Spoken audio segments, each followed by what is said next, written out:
ఇప్పుడు నేనున్నా బట్టే బతికినా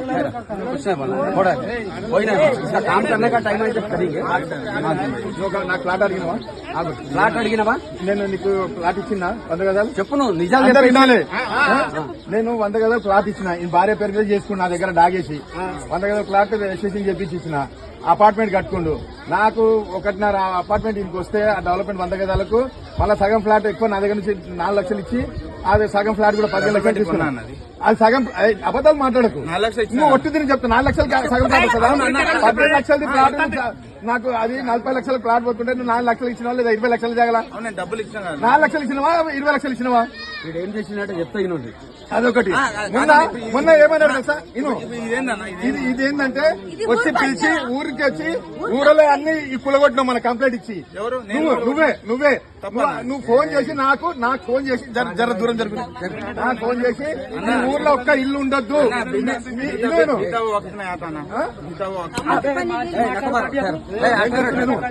ఫోన్ చేసి మీ ఊర్లో ఒక్క ఇన్నర్ అన్నారు మీ ఊర్లో ఒక్క ఇల్లు కూడా ఉండొద్దు అన్ని కూలుతాయి ప్రతి ఇల్లు ఒక్కొక్కడు నాకు 25,000 రూపాయల లాగా 25,000 30,000 నాకు ఇంటికి ఇవ్వాలని ఇలా మా ఉప సర్పంచ్ కి కూడా ఈయన 30,000 ఇవ్వాలని ఇలా పొద్దుగాల నుంచి టార్చర్ పెట్టిండు ఫోటోలు అందరి ఊర్లో ఫోటోలు తీసుకుంటా తిరిగి నేను మొత్తం మీకు అపార్ట్మెంట్ అన్ని కూలగొట్టా అవన్నీ కూలగొట్టా ఇక అబద్దాలు చెప్పండి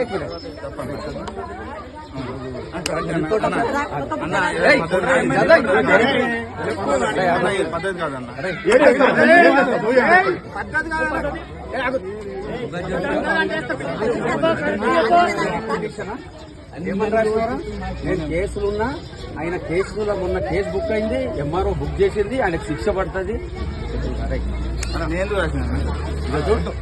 కోర్టు ఆర్డర్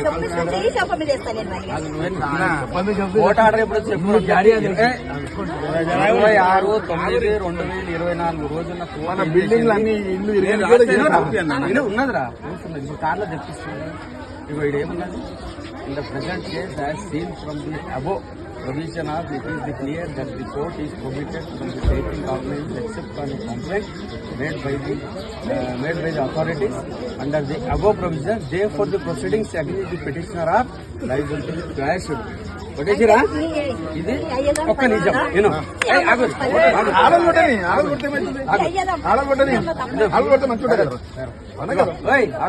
ఇదేమైంది మళ్ళా అకార్డింగ్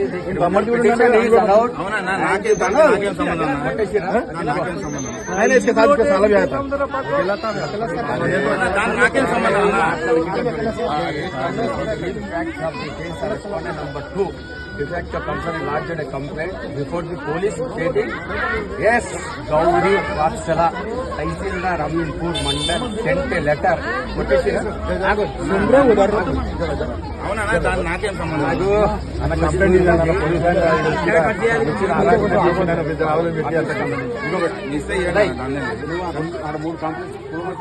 నేను చేస్తానా నాకేం సంబంధం అన్నా అది ఇంకోటి నీకు నేను ఇల్లు ఒకటి బిఎస్ఆర్ ఇంత పెద్ద ఆర్డర్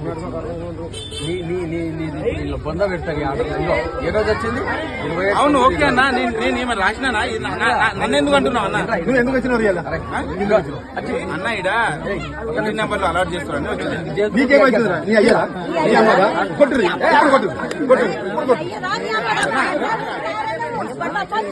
ఇల్లు నంబర్ ఇవ్వద్దంట అన్ని ఊరోళ్ళు రోడ్లు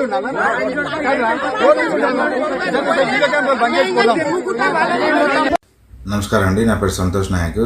నేను పటాన్చెరు జర్నలిస్ట్ను. గత 15 సంవత్సరాలుగా పనిచేస్తున్నాను. ప్రస్తుతం జనం సాక్షి పేపర్లో పనిచేస్తున్నాను.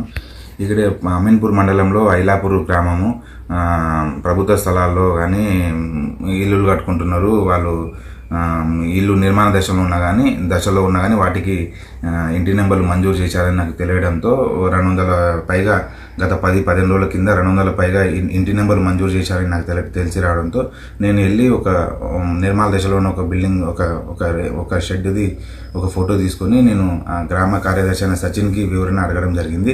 ఆయన చెప్తా అని డీటెయిల్స్ ఇస్తా, డేటా ఇస్తా అని చెప్పారు. మళ్ళీ సాయంత్రం 5 గంటలకు 4-5 సార్లు ఫోన్ చేసి మీరు గ్రామ పంచాయతీ ఆఫీస్కి రండి, నేను వివరణ ఇస్తా, లేకపోతే మీకు డేటా ఇస్తా అని చెప్పేసి నన్ను 5-6 సార్లు ఫోన్ చేశారు. నేను దగ్గరలో ఉన్నా కాబట్టి నేను సరే మండల గ్రామ పంచాయతీ ఆఫీసే కానీ చెప్పి నేను అక్కడికి వెళ్ళడం జరిగింది. కానీ వాళ్ళందరూ వాంటెడ్లీ అక్కడ గ్రామస్తులు ఆయన గ్రామ పెద్ద అయిన కానీ ముఖీము అడ్వకేట్ ముఖీము వాళ్ళ తమ్ముడు అజీము గ్రామస్తుడైన స్వామి మిగతా వాళ్ళ ఒక సిక్కులలో ఒక 5-6 రౌడీలు వీళ్ళ అనుచరులు ఒక 10 మంది నన్ను పంచాయత్ ఆఫీస్కి చేరుకోగానే అక్కడే కాపు కాసి నేను జస్ట్ చేరుకోగానే నా మీద అటాక్ చేశారు.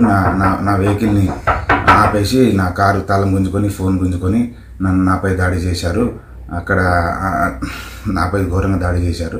నా బట్టలు చింపేసి ఊళ్ళోను పక్కనున్న ఆ పక్క ఇళ్ళలో ఉన్న ఊళ్ళను పిలిచి ఉసుగొల్పి నా మీద తప్పుడు ఆరోపణలు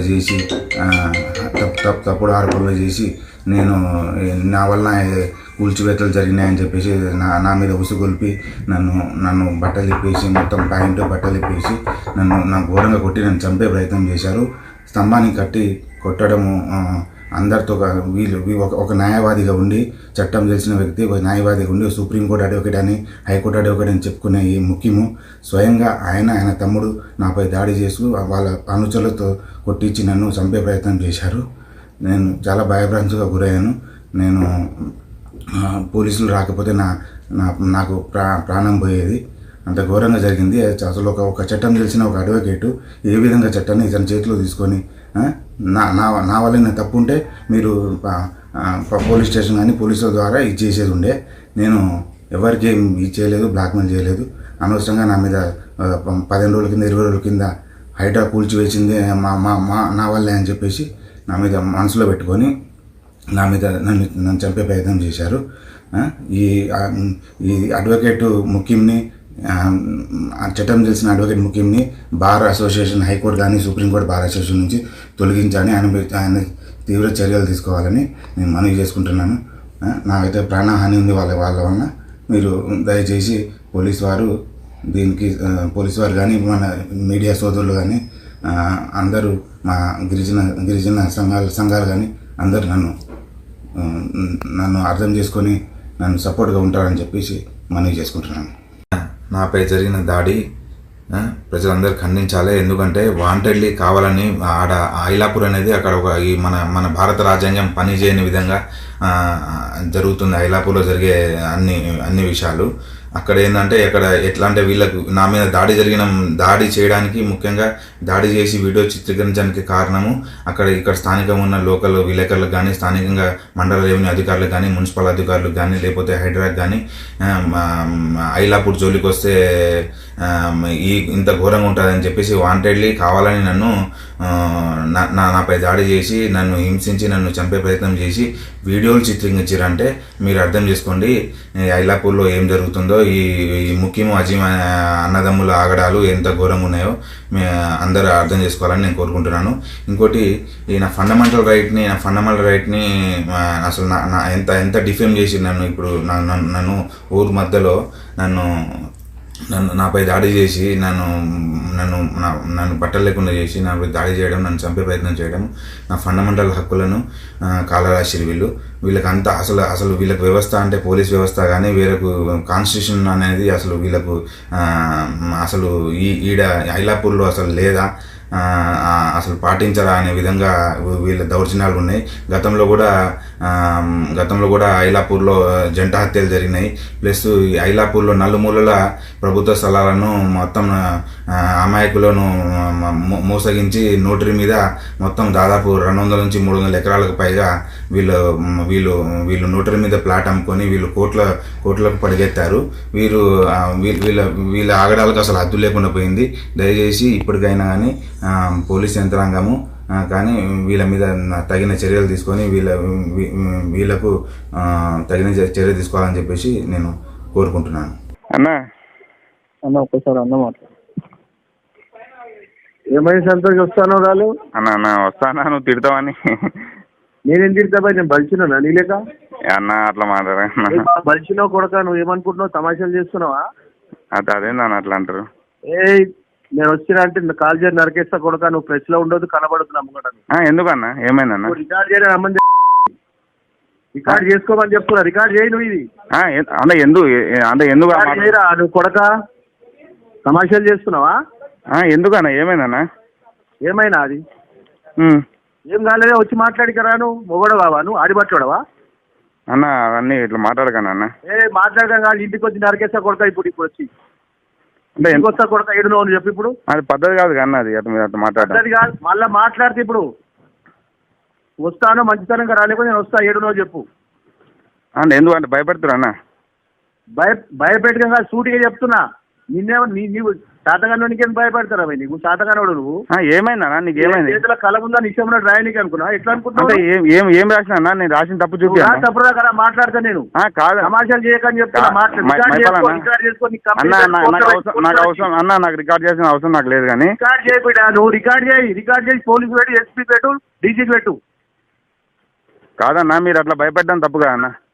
భయపెట్టడం కాదు చెప్తున్నా. నేను భయపెడతలేను, సూట్ చేసి చెప్తున్నా. నువ్వు రా లేకపోతే నేను వస్తా. చెప్తున్నా. ఇప్పుడు కాదన్నా, ఇప్పుడు జాతీయ రహదారి మీద కబ్జాలు లేవా? రాను జాతీయ అమ్మ. నువ్వు ఎవడెవరైనా నా మీద పేరు పెట్టి రాయనికే అన్న? అందరు టీఆర్ఎస్ నాయకులే కన్నా వాళ్ళంతా. పేరు పెట్టి రాయనికే నువ్వు ఎవడెవరు అన్న? ఇప్పుడు అందరు టీఆర్ఎస్ నాయకులే కన్నా. ఇప్పుడు Afzal TRS town president Afzal TRS నాయకులు కదా. అనవసరంగా ఇంకా బీపీ లేపక తప్పుడు రాదు. నువ్వు రా నేర్పో నేను వస్తా.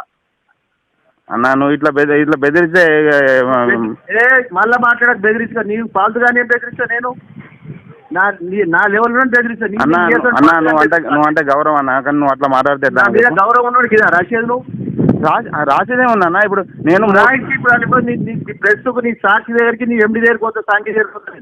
మాట్లాడతాను ఇప్పుడు నువ్వు చేసే స్టడీలతో. నువ్వు చేసే బ్లాక్ మెయిల్ మొత్తం ఎవరు చేసిన అంటే నువ్వు కంప్లైంట్ నా మీద కాదన్నా. ఒక మీరు ఎమ్మెల్యేగా ఉండి అంటే అన్నయ్యాల అక్రమాలు బయట తీస్తే నువ్వు ఇట్లా భయపెడతావు అన్న? నువ్వు రాయ, నువ్వు తమాషాలు తెలియ కానీ నువ్వు రాను. ఎందుకన్నా ఇప్పుడు ఫోన్లోనే తిడుతున్నావు, ఇక నీ దగ్గర వస్తాయి కదా. కాదన్నా నువ్వు ఫోన్లోనే ఇంత తిడుతున్నావు. చెప్పు నాకు అంతే. సరే నువ్వు ఎట్లా రావో నేను చూస్తాను. నువ్వు ఫ్రీ ఉన్నప్పుడు వచ్చి కలుస్తా అన్న. నువ్వు ఎట్లా రావో నేను చూస్తాను. నేను సంగతి చూస్తాను. నేను ఇక బిడ్డ అనుకున్నావు కానీ. కాదన్నా నువ్వు ఫ్రీ ఉన్నప్పుడు వచ్చి కలుస్తా.